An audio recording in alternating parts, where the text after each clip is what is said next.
各位弟兄姐妹，大家早安，大家平安。在昨天的地震当中，不知道大家经历了什么？或许经历了这样的地震的时候，会有很多惊慌。我也知道有很多人在为着当时的地震在祷告。在地震的时候，也让我们做了很多的检视，包含我们房屋的检视。也让我们对生命的做一个检视。当我们来到主人面前一起敬拜的时候，在读经、在默想的时候，也是回来对我们信仰的检视。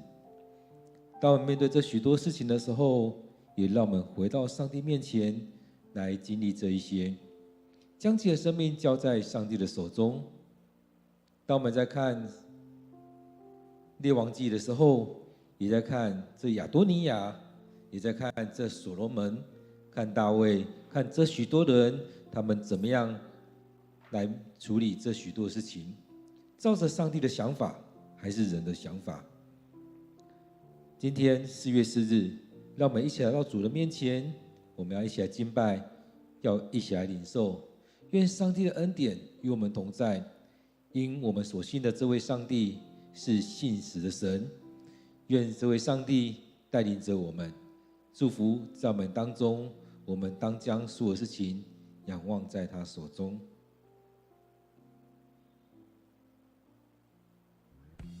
我们一起来敬拜。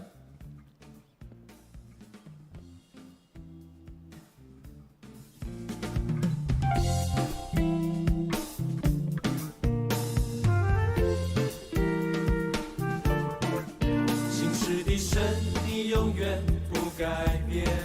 信实的神，你永远不改变。依靠耶和华的人，好像西安山。哈利路亚，永不动摇。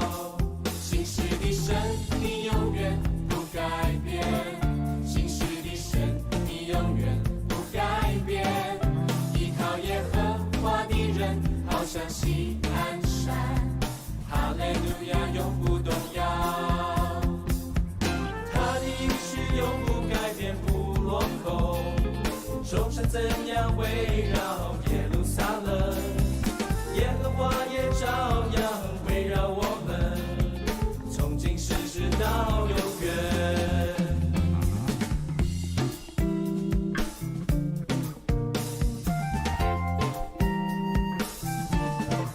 信实的神，你永远不改变。信实的神，你永远改变，依靠耶和华的人，好像西安山。哈利路亚，永不动摇。他的应许永不改变，不落空。众山怎样围绕耶路撒冷，耶和华也照样围绕我们，从今世直到永远。他的应许永不改变，众山怎样围绕耶路撒冷，耶和华也照样围绕我们，从今世直到永远。信实的神，你永远不改变。信实的神，你永远不改变。依靠耶和华的人，好像西安山。哈利路亚，永不动摇。信实的神，你永远不改变。信实的神，你永远不改变。依靠耶和华的人，好像西安山。哈利路亚，永不动摇。哈利路亚，哈利路亚，永不动摇。哈利路亚，哈利路亚，永不动摇。主，我们感谢你，你是信实的神，你是信实的上帝，你就在我们当中来带领我们，你陪伴着我们，让我们每天当中我们能够交在主你手中。主啊，愿主你继续的带领我们，让我们生命倚靠你。亲爱的主，愿主你就在我们当中来帮助我们，让我们在每天当中都仰望主你的恩典，感谢赞美你。主，我们要将今天仰望在主你手中，虽然我们经历了地震，但是我们也看见主你的恩典与我们同在。感谢赞美你，感谢赞美你。我们要将今天的聚会仰望在主你面前，愿主你的圣灵与我们同在。线上们祷告，都奉靠主耶稣的名，阿们。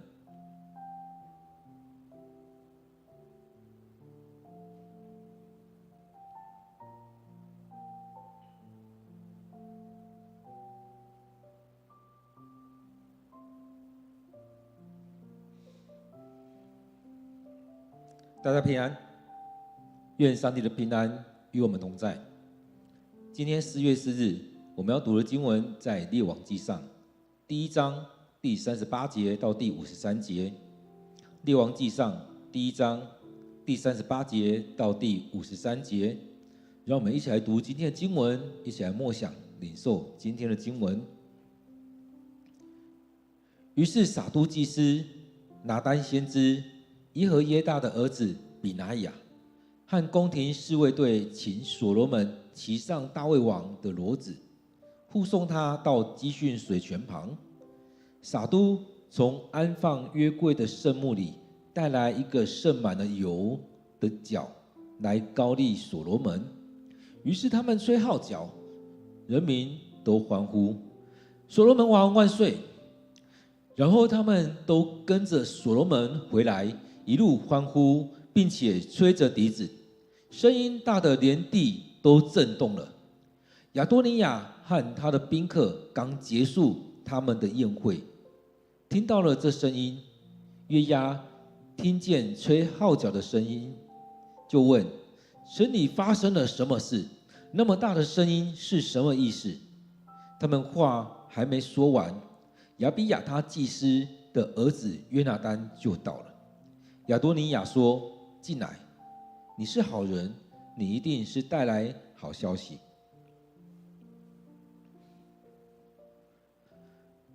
约拿单说：大事不好了，大卫王已经立所罗门做王，他派撒督祭司、拿单先知、耶和耶大的儿子比拿雅和宫廷侍卫队护送所罗门，还给他骑上王的骡子。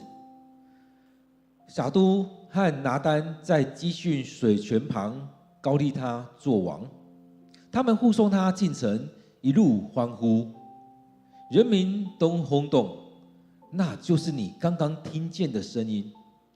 所罗门已经登基了，不但这样，连所有宫廷的官长也去朝见大卫王，对他说：愿你的上帝使所罗门比你更有名声，他的王朝比你的更昌盛。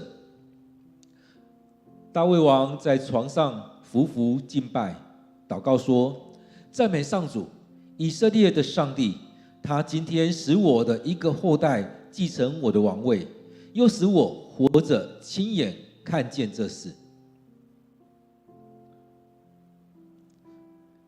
亚多尼亚的宾客们都很惊惶，立刻站起来，各自散了。亚多尼亚也畏惧所罗门，跑到安放约柜的圣幕里，抓住祭坛的脚。有人告诉所罗门王说，亚多尼亚因怕他而去抓住祭坛的脚，说：我要所罗门王先向我发誓，不把我处死。所罗门说：他若效忠于我，他一根头发也不会掉落；要是作恶，他死定了。于是所罗门王派人去从祭坛上把亚多尼亚带下来。亚多尼亚去见所罗门王，在王面前下拜。王对他说：你回家去吧。我们今天读的经文在列王记上第1章第38节到第53节，让我们再用一些时间来读今天的经文，来默想，来领受今天的经文。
各位弟兄姐妹，大家平安。当我们在读经的时候，不知道大家有想到了什么？我想到我们在读经的时候，也愿上帝的灵带领着我们。当我们能够降服在上帝面前的时候，我相信我们能够让圣灵来带领。最近也看到一些影片，有些人在说为什么我读不懂圣经？其实需要我们花一点时间一起来读经，花一点时间将自己交在上帝手中。我们需要有一点时间来到上帝的面前。当我们最近这段时间在读的经文，也看到这是一个交班的过程。在这交班的过程当中，交给继承人，你要交棒出去了。在这当中，你要怎么交？很多时候我们看到一些很厉害的人，但是在交班的过程当中很不顺。我们看到很多教会，他们的牧者在交班的时候，也常常没有很顺。一个很棒的牧者要交给下一代，或交给下一个牧者的时候，也发生了很多事情。在当中，我们看到很多教会在交棒的时候，或许是牧者之间，或者是长老执事之间，也有很多状况。所以，当我们在看这些经文的时候，让我们看到了不单单只是大卫王朝里面的事情，这里面我们可以看到大卫的状况。这里面我们也可以看到亚多尼亚的状况，也可以看到所罗门，可以看到拿单，可以看到许多人的问题。所以当中，在这里面你要怎么样让这些话语进到你的生命里面？所以很重要的是有没有回到上帝面前，有没有去寻求上帝的心意，还是你要去争取你想要的？其实我们都可以看到，在教会里面看到这些情况。所以当我们在选长老执事的时候，我们也可以看到这一些。或许在我们教会，或许在其他教会。所以我也听到很多这样的过程当中，很多人用了很多的手段，为了要争取那个位置。但是更重要的是，上帝怎么样来拣选？所以当我们从以前到现在读经，一直是在看这个，上帝怎么样去拣选，而我们怎么样来顺服在上帝面前。所以当我们在读这样经文的时候，看到的是在当中的拣选，这条线是进到所罗门还是亚多尼亚？这个王朝以色列的国家是扫罗王交给约拿单，还是上帝拣选的大卫来接？这12使徒当中，当犹大死掉被除名之后，接着怎么样来选出马提亚？在使徒要找出7个执事来的时候，他是用什么样的方式来拣选了这些执事们？所以在这个过程当中都很重要，怎么样来处理这一些？怎么样有这样的机制？是人的方式、人的操作，还是上帝在当中来掌权？因此在这个过程里面，我们可以看到上帝的带领，上帝是这样子来拣选他所要用的人。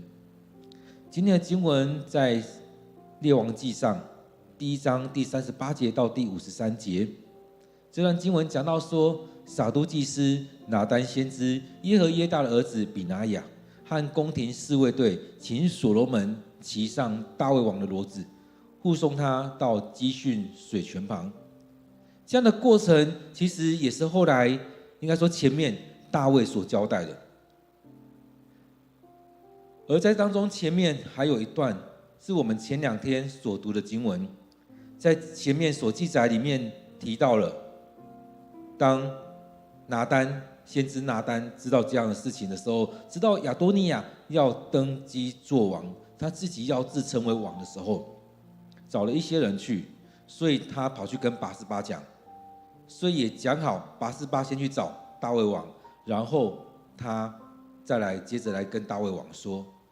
讲完之后，大卫王被提醒了，他醒了过来，他惊觉有这样事情发生，所以也照着先知拿单给他的建议，所以他就差派了撒都祭司、拿单先知、耶和耶大的儿子比拿雅，还有宫廷侍卫队，带着骡子，让所罗门骑上骡子，然后带到基训水泉旁，也就是今天所记载这段经文，输送他到基训水泉旁那边，去那边宣告，让他登基，去那边膏抹，让众人知道这是上帝所膏抹的。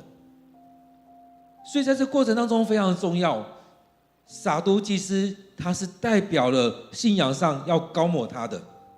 先知拿单，也就是上帝所差遣的先知，在这当中与他们同在。耶和耶大的儿子比拿雅也所代表的，也就是这样军队的权柄。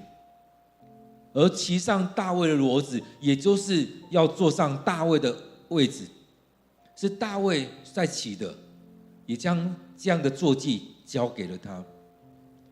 里面也包含了宫廷的侍卫队，也就是王身边最亲近的那一些武力，送他到基训的水泉旁，去那边膏抹。因此，当大卫这样差派的时候，这样差遣的时候，这些人也照着这样做。撒都马上他就去到圣殿里那边，去到会幕那边去取了约柜里面放约柜里面那边的油来。所以在圣幕里面去拿这个油，不是去拿其他的油，而是圣殿里面的油，拿了这些油要来膏抹所罗门。所以这是一个很特别的，我们看到先知是上帝所拣选的，而这接下来是许多人去透过先知或透过许多人去膏抹他，设立为上帝所差遣的人所使用的。所以上帝要透过撒都来膏抹所罗门，所以他也去取了圣幕里面的油，要来抹所罗门。而这个抹油当中，我们看到包含了祭司，包含了先知，包含了一些服侍的人，也包含了君王，是要被抹油的。这种抹油也就是被上帝来圣化，是上帝所拣选，是上帝把它分别为圣出来做上帝要给他做的事情的。所以这当中我们看到，这也是一个继承，真实的继承了这样的传统。所以前面的所罗门是有被撒母耳来膏抹的，大卫王也是被撒母耳膏抹的，接下来所罗门也是上帝所拣选的，由撒都来膏抹他，所以这样膏立他来成为王。所以当他膏抹完之后，他们在当中开始吹号角，人民也都开始欢呼，所罗门王万岁，所罗门王万岁。其实这是一个欢呼喜乐的时刻，其实大家也在等待这个时刻。我想这时候也是一个释放的时刻，因为在当中他们在想，过去不是说所罗门吗？但是为什么是亚多尼亚呢？那到底是谁才是正统呢？谁才是真的要继承大卫王位王权的这个人呢？所以当中我想很多人民也有这样的疑惑在当中。然而在这样景况出来的时候，就很明显可以看出来，哇，真的是所罗门王，而那个亚多尼亚是自己在那边运作的。所以在这里面我们可以看到有许多的状况在这里面，有许多的运作在这当中。所以在这里面我们看到他们在欢呼，人民都欢呼，相对于前面那一个他自己在处理那些动作。在这当中我们看到名不正言不顺，他们也担心害怕，最后鸟兽散了，就散掉了。然后他们当膏抹他之后，膏立了所罗门之后，他们就护送他回来，一路欢呼，吹着笛子，吹着号角，大声，那声音非常的大。因为不单单只是这些人而已，是人民在当中欢呼，其实他也要宣告给大家知道。所以也就是如此，当我们在看到说有接下来520我们的总统要就职，其实这也是让全国百姓知道我们的总统要就职了。所以在4年前，在8年前，在更早之前也都是如此，都需要让人民一起来参与在当中，因为这是我们所选出来的。当然这当中我们看到或许有一些人不认同，在我们现在有不同的政党，在那时候有不同的支持者，你支持的是所罗门还是亚多尼亚？那些去吃饭那些人，我们看到他们有些就是支持亚多尼亚，有一些可能就傻傻的就跟着去。而在当中，我们看到，当大家发现这个才是正确的，这个是大卫所授权的，这个是上帝所拣选的，所以他们就一路欢呼，一路很开心的在庆祝，吹着笛子，他的欢呼的声连地都震动了。其实有时候应该会有感受这样子，当那种抗议的声音，当那种演唱会的声音，当那种呐喊春呐的那种声音，其实你会发现那种震动的声音，那种声波真的会让你感觉到整个在震动。所以我相信这也非常多人来跟着所罗门来回到城里面来，一路欢呼。亚多尼亚和他的宾客刚结束他们宴会，他们听到了一些声音，他们听到这些声音的时候也会想，这究竟是什么声音？约押这个大统帅，他听见了号角的声音，就问城里面发生了什么事？这么大的声音是什么意思？其实他们原本预设应该不会有这样的事情，他们可能原本预设我们当王，然后我们要回去了，我们要来接管这个国家了。他们可能也觉得大卫应该不会有什么动作，因为他年老了，这个时候应该是傻傻的了，他自己身体都已经顾不好了，已经可能在最后的时间了，他应该也不太会处理什么事。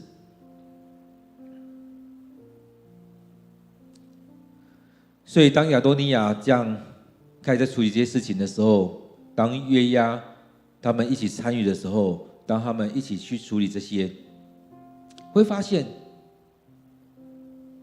他们惊了一下，这到底是什么意思？当他们还没说完的时候，亚比亚他祭司的儿子约拿单就来了。亚多尼亚说：“进来，你是好人，你一定是带来好消息。”他觉得他的期望是，当他登基之后，他期望这样的呼喊声是在呐喊着亚多尼亚王万岁，所以他期望这样的消息带来的是万民听到欢呼他的登基。所以他说：“进来，你是好人，你是带来好消息的。”他期望大家是站在他这一边的。然而约拿单进来的时候，他说：“大事不好了，大卫王已经立所罗门做王了。”我想这是一个很大的落差，在当中，他在当中大家拥护他，高喊的亚多尼亚王万岁，然后吃完快乐很开心，又听到这样欢呼的声音，就觉得那是不是在欢呼我做王？是不是消息已经传出去了？所以当他知道这样子的时候，他觉得是不是后续我们就要开始有什么接续的动作了？但是这边没有想到，约拿单所带来的消息是大事不好了，大卫王已经立所罗门做王。大卫王已经立所罗门做王，他派撒督祭司拿单先知、耶和耶大的儿子比拿雅和宫廷侍卫队护送所罗门，还给他骑上王的骡子。前面那些可能他觉得无所谓，但是还骑上王的骡子，哇，落掉了。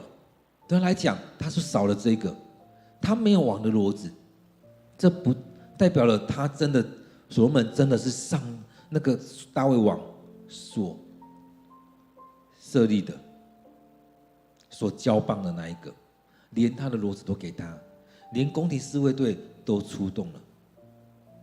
所以我相信这是人民所看得到的，人民所看得到的。撒督和拿单在基训水泉旁高立他做王，他们护送他进城，一路欢呼，人民都轰动。那就是你刚刚听见的声音，所以让他很明白知道，那样欢呼声是为了所罗门做王，为了所罗门而欢呼的。所以这个事情也让他知道大势已定，就是这样子的。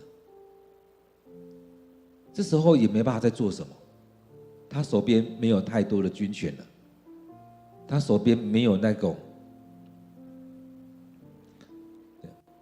正当性，所以后续这边讲到说，所罗门已经登基了，所以护送他回去，被膏抹了，这就是一个很重要的点。接着回去要坐上大卫的位置，所以包含了几样。第一个是膏抹，谁膏抹？撒督祭司，而拿单先知也在场，而身边还有比拿雅，军权也交在他手上，护卫队也在他手上，也就是宫廷交在他手上了。第二个，坐上大卫的骡子，坐上大卫王的骡子，也就像坐上他的宝座，坐上他的坐骑。第三个，回到这当中，坐上那个宝座。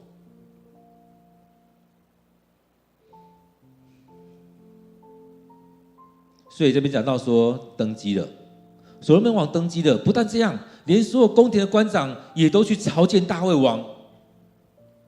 他们也当然有些人可能想要去知道，到底是哪一个？是所罗门还是亚多尼雅？我想他们也都看得懂，所以他们都跑去见大卫王，对他说：“愿你的上帝使所罗门比你更有名声，他的王朝比你的更昌盛。”各位弟兄姐妹，当我们看到这些的时候，也看到这些官长，其实在当中很多人在等待，很多人在观望，而在当中也看到了大势已定，赶快去讲，去看大卫王的状况，去跟他祝福。我想这是一句很棒的祝福的话。愿你的上帝使所罗门比你更有名声，他的王朝比你的更昌盛。很多时候我们也期望自己很有成就，许多时候我们期望我们的孩子比我们更有成就，在我们基础当中走得更好。所以我们看到这些官长去朝见大卫，去对他说：愿你的上帝使所罗门比你更有名声，他的王朝比你的更昌盛。而接下来我们要继续看下去，很重要是大卫王他可能已经没有什么体力，没有什么样的健康的状况能够走到圣殿去敬拜，但是更重要的是我们看到他在当下马上在上帝面前，所以大卫王在床上匍匐敬拜。在那当下大家来的时候，他不是一个很骄傲的人。当他在祝贺他，当大家在祝贺他的时候，在祝福他的时候，在祝福他的孩子的时候，他不是很骄傲的我知道。他在当中先来到上帝面前。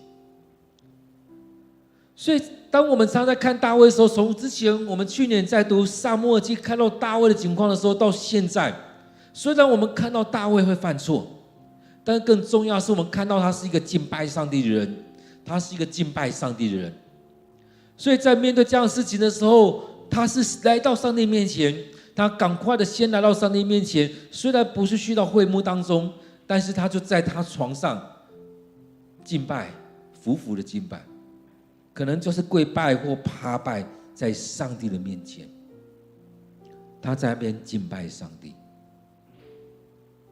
因此我们看到这边都很重要，这样的重要是我们怎么样学习大卫王，不是很骄傲的，而是单单的回到上帝面前。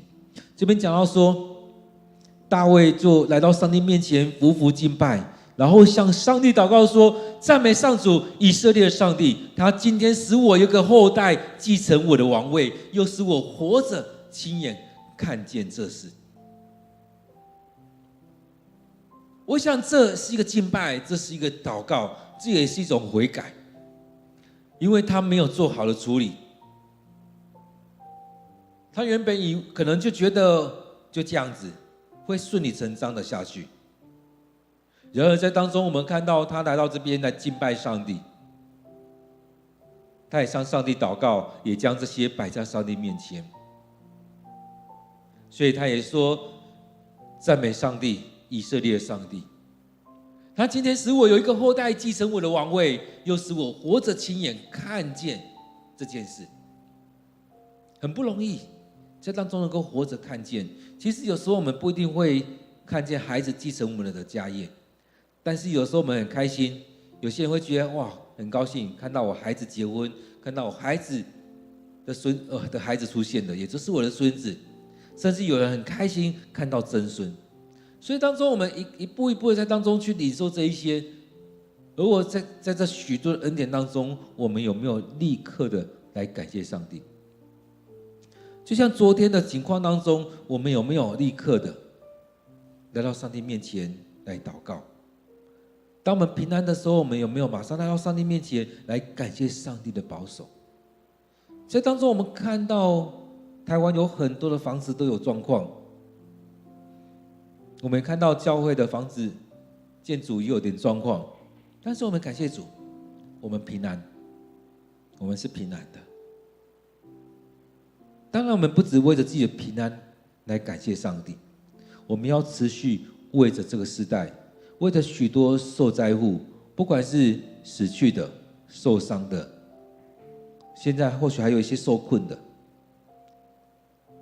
或许有一些人担心受怕，有一些人也遇到严重污损的，我们也要为着这些来祷告。所以在这样的事情确立之后，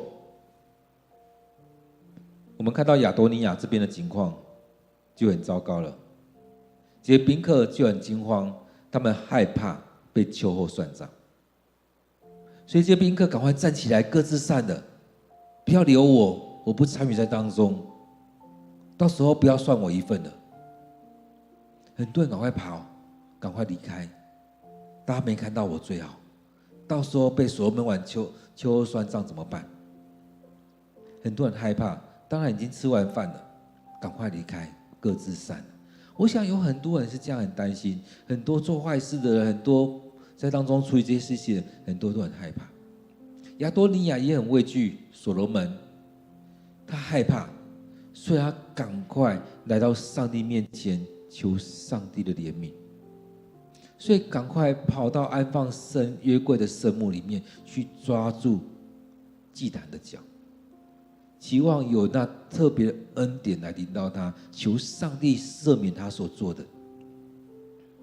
虽然他也应该也知道这个王位应该是属于所罗门的，但是他却用自己的方式想要来抢这个位置。所以在这件事情当中，他跑到上帝面前求上帝的赦免也是没有错的，因为他没有顺着上帝的心意，他所做的是违背上帝心意的。当他这样做的时候，当然一部分他也是期望上帝不要杀他，期望所罗门不要杀他。所以当他这样做，就有人跑去跟所罗门王说，亚多尼亚因为害怕他而去抓住祭坛的脚，也在那边说，我要所罗门王先向我发誓，不要把我处死。所以他求上帝怜悯，求上帝赦免，他也希望所罗门王放过他。所罗门王我想也很宽容，他说他若效忠于我，他一根头发也不会掉落。他若效忠于我，他一根头发也不会掉落。要是作恶，他死定了。我想许多事情也就是如此。所以当中我们看所罗门王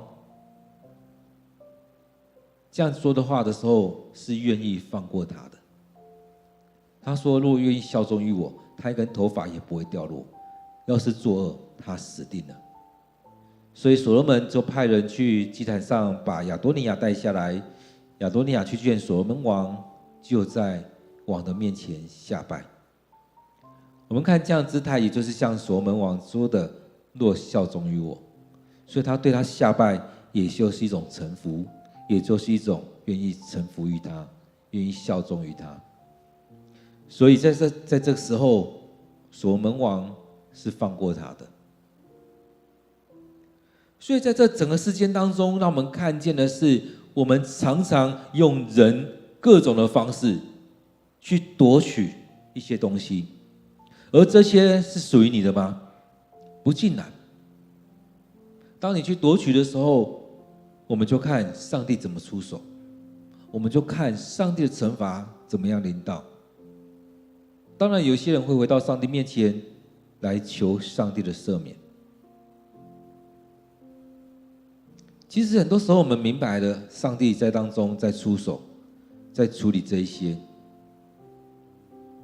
或许我们也很多人会开始去诠释，我不喜欢去诠释这些，但是我们也想去看到，上帝不就是在当中在做这许多的事情吗？因此在这里面，让我们来看这许多事情当中，上帝也在当中，他亲自动手。而在这里面，我们看到，我们很多时候人都用自己的想法，甚至出了很多自己的手段，在处理这些事情。所以，当我们读到这样经文，也让我们来看上帝的心意是什么，上帝要怎么样来做，上帝在这许多事情当中，他期望我们怎么样来参与在这当中。因此，在这许多事情里面，我们在读经也看到，上帝是拣选了所罗门王来继承这个位置。他是信实的上帝，他说了就给。所以，当我们要抵挡上帝的时候，其实我们需要去面对我们该承担的。让我们有一点时间，再回来读经的经文，来默想，来领受。愿上帝灵就在我们当中来带领我们。让我们有点时间来默想，再回来看，再回来想今天的经文，来领受今天上帝要对你说的话。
主，我们感谢你，当我们来到你面前，恳求你就在我们当中来带领我们，也启示我们你要对我们说的。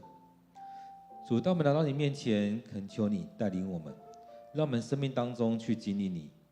所以我们要将这段时间所读的、所经历的、所领受的，都陈列在主你面前，让我们生命常常被你调整，让我们生命回到主你的面前，让我们跟随主你的心意来做。主啊，让我们在每一天读经当中都领受你的恩典。现在主，愿主你在我们当中来带领我们，主，我们愿意将自己摆上，不再照着自己的想法，而是愿意降服在主你面前。主，我们要将今天的聚会恭敬的仰望交托在主你手中，愿主你继续的祝福在我们当中。主，我们要将这2天所经历的这地震的事件仰望在主你面前。或许我们有些人房子有受损，或许有些人在身体的状况有一点受损，或许有些人在心灵当中有许多的担忧、害怕，都恳求你的灵与我们同在，也让我们在当中知道这些状况，也能够彼此的帮助、彼此的带导。恳求你就在我们当中来带领。主，我们要将这些都仰望，也愿主你看顾我们这些生病、心灵有软弱、有需要的弟兄姐妹。愿主你就在我们当中，感谢赞美主。我们将祷告祈求都奉靠主耶稣的名，阿们。愿我们每一天都来到上帝面前，给上帝空间，给上帝时间，让上帝与我们同在。愿上帝赐福于你，